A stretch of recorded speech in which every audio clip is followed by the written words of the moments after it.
تو آج کی مجلس میں انشاءاللہ گفتگو یہ عرض کرنی ہے کہ جس طرح اسلام کی عبادات ہیں ان میں کچھ اخلاق ہیں، کچھ ترتیب اور کچھ طریقہ کار ہے، کچھ اس کے ادب ہے، اسی طرح اصول تجارت کے بھی کچھ ادب ہے،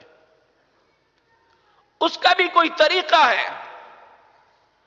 جس طرح عبادت اللہ کے بتائے ہوئے آداب کے مطابق نہیں کی جاتی تو وہ عبادت نہیں ہوتی، اسی طرح اسلام کے اندر وہ تجارت کوئی حیثیت نہیں رکھتی جو اللہ کے حکم کے خلاف کی جائے۔ اور یاد رکھیں اس امت کے اندر نبی مکرم صلی اللہ علیہ وسلم کے بعد جو حکمران وقت تھے،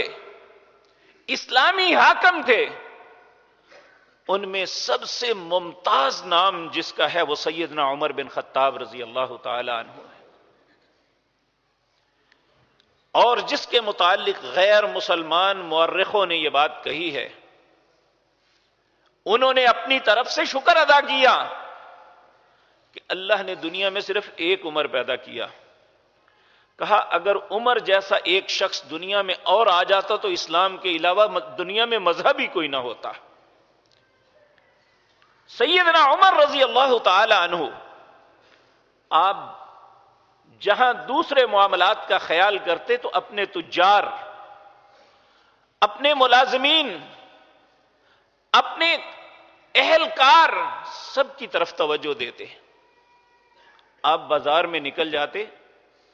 اگر ایک آدمی سودا بیچ رہا ہے یا خرید رہا ہے تو بیچنے والے کو اسلام کے